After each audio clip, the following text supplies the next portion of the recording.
大家好，我是夏妈，早上好。今天的早餐就是番茄肉酱的延伸版本，做了2个口味的，大家也稍微的参考一下。昨天晚上不是吃火锅吗？番茄豆腐火锅双拼的，就还有一点那种番茄肉酱，早上起来加热一下。然后那边我是烧了一锅水，把意面放进去哈。昨天晚上没有泡，所以今天还是要等它煮上10分钟左右，加了一点食用盐。上次有个朋友说盖上盖子给它焖一焖会更快一点哈，我今天就盖上盖子了。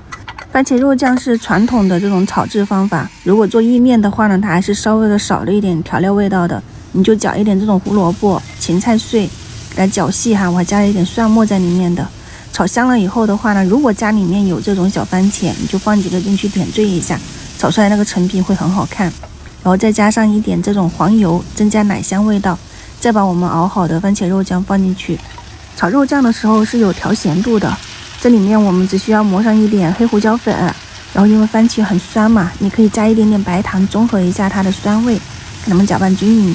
家庭版本的这种番茄肉酱意面酱就做好了。意面刚好煮好了以后就放进去裹均匀，是不是蛮简单的？刚刚试了一下味道，真的不错。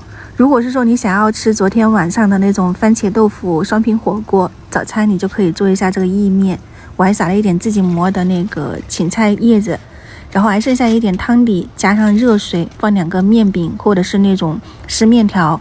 你可以放一点那种难得13香的调料粉，模拟一下泡面的那个味道，加点盐生抽调一调，试一下哈。然后出锅之前放上一点香葱。今天的番茄肉酱的早餐就利用好了，香喷喷热乎乎的。我们家的早餐也是7点钟开餐，我们先开吃了哈。祝大家生活愉快，晚上再见，拜拜。